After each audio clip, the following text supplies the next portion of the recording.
Good morning สิมาเว้าเรื่องผัวหน่อยนึง ก็สิกินข้าวเนาะกำลังแกงหน่อขมอยู่แดเนาะขมก็ยังมีพร้อมทรงมื้อนี้สัญญาก็จะกินแหน่อขมได้จะกินหนังพองนี่มีพร้อมทรงเด้อนี่ก็คือแจ่วบองแซ่บๆนั่นเองเนาะมีแจ่วบองแจ่วปลากระเต๋าแจ่วแจ่วปลาบำแจ่วโอ๊ตหมอนโอ๊ตอีหยังก็ยังมีมกไข่มีขนาบหมอนก็ยังหมดเด้อพี่น้องเด้อพร้อมทรงเด้อจะเคี่ยวทรงก่อนส่วงที่ก่อนยังบ่ทันได้เข้าห้านนี่จักหน่อยเข้าไปห้านแล้วจะบ่มีเวลาแพ็คเครื่องแพ็คของฉะนั้นมันอาจจะบ่ได้ทรงให้ปกติหลายๆซุมื้อคือเก่าแล้วพี่น้องเนาะบางทีอาจจะโดนๆทรงเถื่อนึงก็อาจจะเป็นไปได้เนาะเพราะว่าเข้าไปห้านมันต้องบีซี่หลายๆมื้อนี้ก็จะบ่ว่าหยังหลายสิมาเว้าเรื่องพระเอกนั่นเองเนาะทุกคนก็อาจจะเห็นแล้วแม่นบ่ FC ซะแยงหรือว่าคนที่ FC เก่า FC มือก็จะเห็นแบบช่วงนี้ฉันยังก็จะเห็นเขาเว้ากันหลายอยู่ฉันยังก็เลยอยากมาเว้าหน่อยนึงเรื่องที่เพิ่นเขียนคอมเมนต์หรือว่าคำคมอีหยังต่างๆลงเข้าไปหั่นน่ะถ้าผู้ใดเข้าใจในทางเชิงลบเชิงบวกนั่นใดก็แล้วแต่เนิ่นนามเพียตอนนี้เถินเฮายังบ่ได้ห่างคาดกันแล้วเถินก็ยังเป็นผัวฉันยังอยู่เนาะฉันยังก็บอกตลอดอยู่เน้อแต่ว่าผู้คนที่บ่เคยคิดน้อยอกน้อยใจฉันยังก็ขอโทษขออภัยแทนเพิ่นหลายๆเนาะเพิ่นก็เพิ่นก็ว่าเพิ่นยังบ่ได้คิดหยังหลายเพิ่นว่าแต่ว่าฉันยังก็เข้าเจอได้แบบเพิ่นด่าอยู่โอเคเพิ่นด่าทุกคนก็เข้าเจอได้แบบเพิ่นด่าอยู่เนาะแต่นั้นฉันยังก็เลยต้องมาขอโทษแต่ว่าฉันยังก็จะบ่ให้เพิ่นเฮ็ดเรื่อยๆไปโอเคถ้าตราบฉันยังมีความสัมพันธ์กับเซาแยงอยู่ว่าเนื้อหน้าเป็นผัวอยู่โอเคถ้ายังมีอีกบ่ว่ามื้อนี้หรือมื้ออื่นน่ะฉันยังสาบานได้เลยว่าฉันยังจะขอมาเฮ็ดคลิปประกาศว่าฉันยังโสด1,000%โอเคถ้าเพิ่นยังเฮ็ดแบบนั้นอีกมันก็จะบ่ดีสำหรับตัวเราหั่นแหละแล้วเฮาก็บ่อยากให้ผัวเฮามีเนื้อนำมีแบบพื้นเป็นแบบนั้นเนาะหรือว่าจะเป็นคนเป็นนิสัยแบบนั้นด้วยว่าโต้ตอบคนแบบเถียงคนแบบปล่อยด่าคนไปคนที่ให้กำลังเจอเฮาคนที่มาติดตามมาเบิ่งชมเฮาคนที่รอท่าซื้อเครื่องซื้อของเฮาคนที่ซัพพอร์ตเฮาตลอดเจ้าจะฮู้ว่ามันผู้ใดและซัพพอร์ตเจ้าบ่ซัพพอร์ตเจ้าเฮาบ่ฮู้ที่ผ่านมาคือการเห็นบ่จักงานดองลูกบ่จักงานดองตัวเองจักไผซัพพอร์ตไผโอนเงินมาทางใดเฮายังบ่จื้อเขาซ้ำบางเทื่อมันหลายคนเด้มันเป็นแนวนั้นทางผู้ที่ให้กำลังใจผู้ที่คอมเมนต์คอมเมนต์อวยพรนำบ่จักว่าคอมเมนต์อีหยังก็มีสู้ๆบ่อีหยังก็มีเจ้าสิไปเฮ็ดแนวนั้นฉันยังก็ถือว่าบ่เห็นดีเห็นพร้อมนำเด็ดขาดถ้าตราบที่ยังจะเป็นผัวฉันยังอยู่ฉันยังจะบ่เฮ็ดแบบนั้นเด็ดขาดเนาะแต่ว่าภายในมื้อนี้หรือมื้ออื่นถ้าเพิ่นบ่ออกมาขอโทษ FC หรือว่าขอโทษพี่น้องประชาชนทุกคนในสังคมนี่ฉันยังก็จะบ่ให้อภัยเพิ่นเด็ดขาดฉันยังยืนยันอยู่ที่นี่เนาะในคลิปนี้ฉันยังยืนยันได้เลยว่าฉันยังจะบ่ให้โอกาสหลายอีกต่อไปฉันยังให้โอกาสมาก็หลายเทื่อแต่เพิ่นจะว่าเพิ่นทึกอย่างเดียวก็แล้วแต่เพิ่นแต่ว่าฉันค่ะเพิ่นทึกขอจะปล่อยให้เจ้าเฮ็ดต่อไปแล้วข้อยก็จะบ่ห้ามตราบที่ว่าเจ้าข้อยกับเลิกตัดขาดกับเจ้าแล้วเจ้าอยากเฮ็ดอีหยังก็เชิญเรื่องของเจ้าข้อยจะบ่ห้ามบ่ห่วงและข้อยจะบ่บอกบ่สอนบ่แนะนำหยังเจ้าทั้งสิ้นทั้งเลยเนาะบ่อีหยังบ่เกี่ยวบ่ของหยังเลยฉะนั้นตอนนี้เนิ่นนามที่เจ้าก็ยังบ่ได้ปล่อยข้อยก็ว่าประกาศอยู่ว่าข้อยขอเป็นโสดแต่ว่าเจ้ายังบ่ทันปล่อยฉะนั้นข้อยก็ต้องยังยุ่งอยู่ยังเว้าฮอดเจ้าอยู่ว่าซั่นซะเนาะอันนี้ฉันยังก็ขอเว้าเด็ดขาดอยู่ตรงนี้เด้อถ้าลาวบ่ออกมาขอโทษ FC หรือว่าพี่น้องทุกคนนะฉันยังจะบ่ให้อภัยเราเด็ดขาดลาวว่าฉันยังนี่เข้าข้าง FCมันก็บ่แม่นเข้าข้าง FC เฮาเบิ่งดูเหตุผลคือเพิ่นเว้าหั่นแหละตามเหตุตามปัจจัยเจ้าวิเคราะห์ได้บ่ว่าตามเหตุตามปัจจัยมันแม่นหยังเจ้านิยามออกมาให้ถูกมึงดูว่าเจ้าก็เขียนอยู่นั่นเจ้ามีแต่เขียนคำคมไปเรื่อยๆเจ้านิยามคำคมนั่นออกได้ลึกซึ้งบ่แล้วเจ้าเข้าหมายได้ลึกซึ้งได้บ่แล้วก็ว่าเราถูกเนาะโอเคคันถูกข่อยก็สิปล่อยให้เจ้าเฮ็ดสิ่งที่เจ้าถูกโอเคทิ้งที่เจ้าว่าถูกเฮาบ่สามารถไปบังคับเจ้าใดหรือเฮาบ่สามารถสั่งสอนเจ้าใดเพราะว่าอายุเจ้าก็สำนั้นแล้วสิเว้าว่าไม่แก้ดัดยากก็ได้แต่ว่าทุกก็ยังแต่ว่าถ้าจิเฮ็ดได้นะมันก็ดัดได้ฉันยังบ่ได้เก่งบ่ได้ฉลาดมาจากไสบ่ได้เรียนจบบ่มีใบปริญญาแต่ว่าฉันยังก็สู้มาเรื่อยๆไปทุกที่ทุกวันที่สามารถไปได้ที่ทุกคนต้อนรับเจออุปสรรคมาพันๆห้อยอันพันแนว108อุปสรรคนานาสู้มาก็ยังยืนได้มาฮอดซุมื้อนี้โดยที่แบบบ่ได้ติดหนี้ยืมสินผู้ใดสู้มาเก็บนั่นเย็บนั่นยิบหนี้มากิน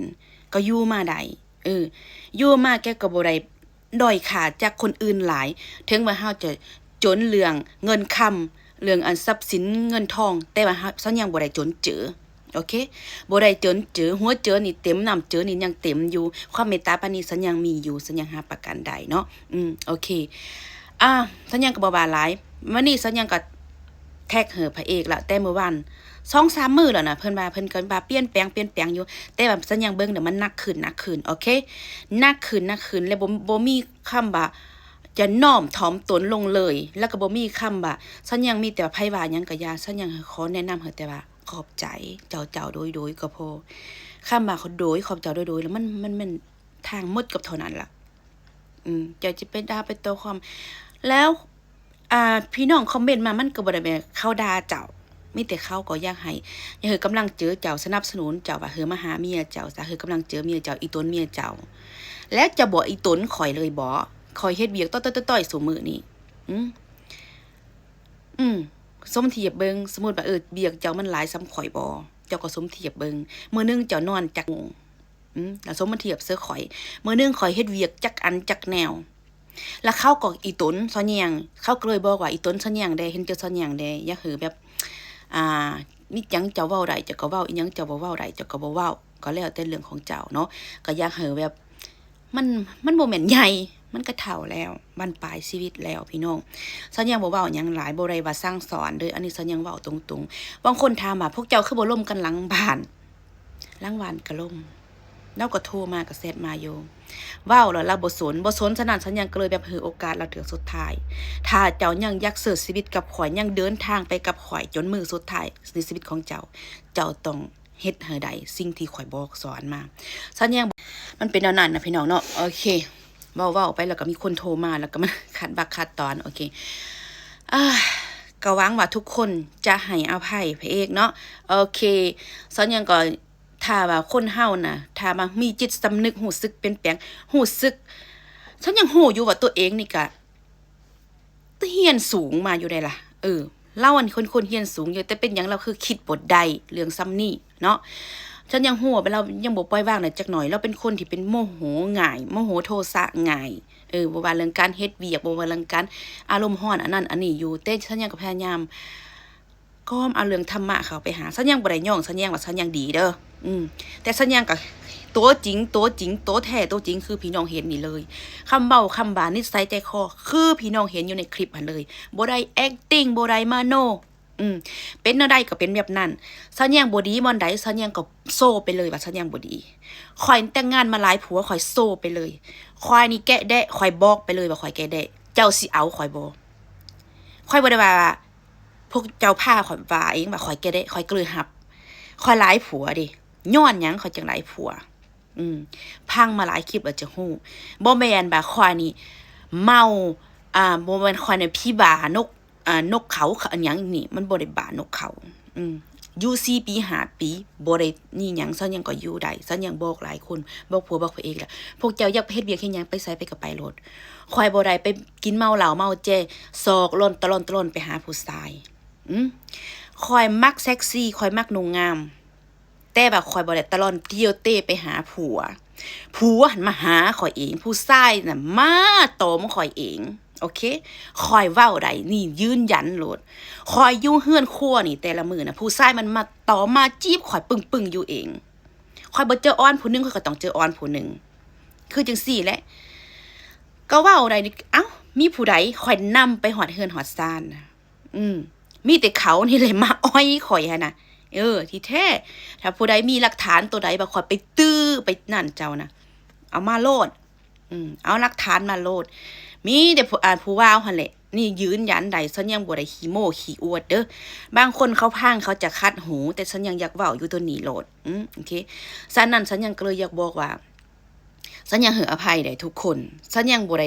มาหล่อนเฮ็ดแต่งตัวเซ็กซี่ไปยั่วยวนมันบ่แม่นข่อยมักแบบนั้นข่อยมักงามมักสวยมักงามข่อยเป็นผู้หญิงศาสตร์นึงเด้อข่อยก็บ่อยากแต่งตัวแบบมันข่อยยังพอเฮ็ดได้หั่นน่ะข่อยก็อยากเฮ็ดให้งามไปสุดเป็นของมนุษย์ผู้หญิงผู้หนึ่งเท่านั้นถ้าข่อยงามเป็นนางงามใดน่ะข่อยอยากขึ้นเวทีนางงามพุ่นซ้ำแต่ข่อยบ่ได้งามพอบ่มีความรู้ความสามารถส่ำนั้นข่อยก็เลยได้แต่เป็นซ้ำนี้แล้วบางคนก็ว่าโอ้มันคือเก่งจงหองแท้พี่น้อง เก่งบ่เก่งก็ซ้ำนี่มันบ่ได้ว่าเก่งจงหงมันคือความอดทนความพยายามของผู้หญิงคนหนึ่งแม่เลี้ยงเดียวผู้หนึ่งคอยบ่ทนกับสิ่งที่มันบ่สมควรที่มันบ่ถูกต้องเส้นที่ว่าเฮาทุกข์ยากคาดเขินเขาบางครั้งเขาคาดแรงกันคาดหมอเงินค่าเซาเฮือนน่ะมันขนาดอันนี้มันบ่พอเจ้าสิไปเฮ็ดโลเลบ่ได้มีเมียน้อยหอยเมียปลายมี2มี3มันสมควรบ่ปล่อยให้คนเขาห่างเขามีเฮ็ดซะสมมุติตัวอย่างแบบนั้นเนาะบ่ได้จงเจอเสือผู้เด้อสัญญางตัวอย่างง่ายๆเจ้ามีเงินหน่อยเจ้าอยากนุ่งหรูหรามาเฮามันก็บ่สมควรกับเจ้ามันงามอยู่คือแต่นาลาแต่ทรงแต่บ่มีอันจะสบายบ่มีอันจะกินอันจะอยู่บ่มีอันจะจ่ายค่าเฮือนค่าซ่านมันสมควรบ่เฮาก็ต้องคิดเลิกแบบนั้นต้องไต่ตีให้มันที่ถวนก่อนสิเฮ็ดอะเลอไปคือสัญญงก็บ่ได้ว่าสัญญงถึกหมดเสมอไปสัญญงว่าล่ะสัญญงบ่ได้แม่นคนดีหมดทุกอย่างถ้าว่าสัญญงดีพอน่ะสัญญงคงจะไปจำศีลแล้วบ่สัญญงก็ยังไปบ่ได้เพราะว่าเฮาก็ยังมีกิเลสอยู่โอเคยังมีกิเลสอยากได้อยากมี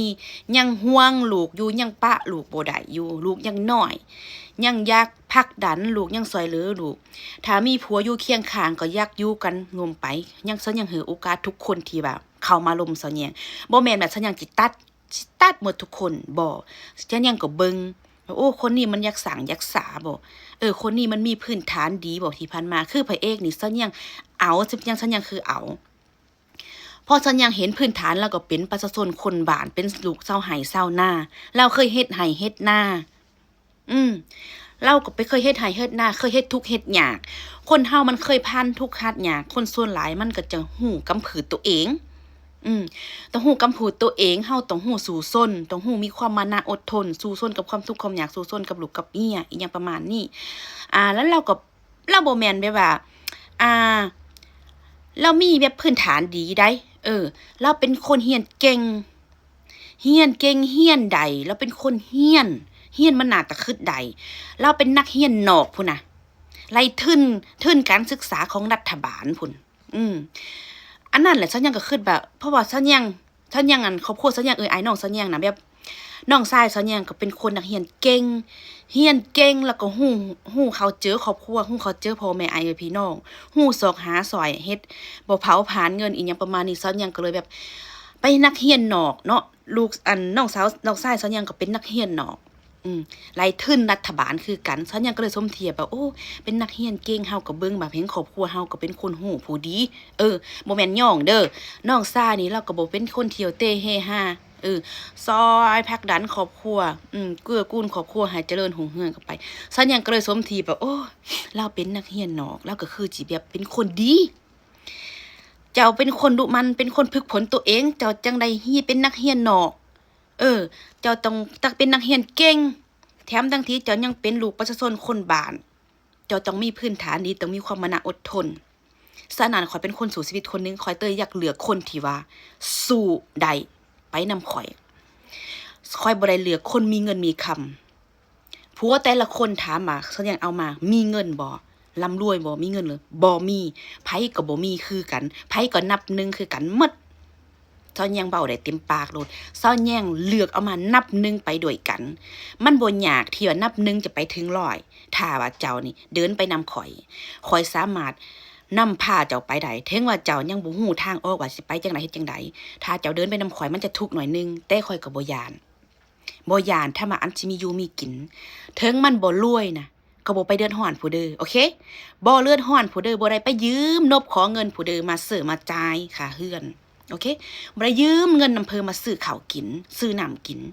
บ่ได้ยืมเงินนำผู้เด้อมาจ่ายค่าเรียนลูกมาเครื่องนุ่งของถือพี่น้อง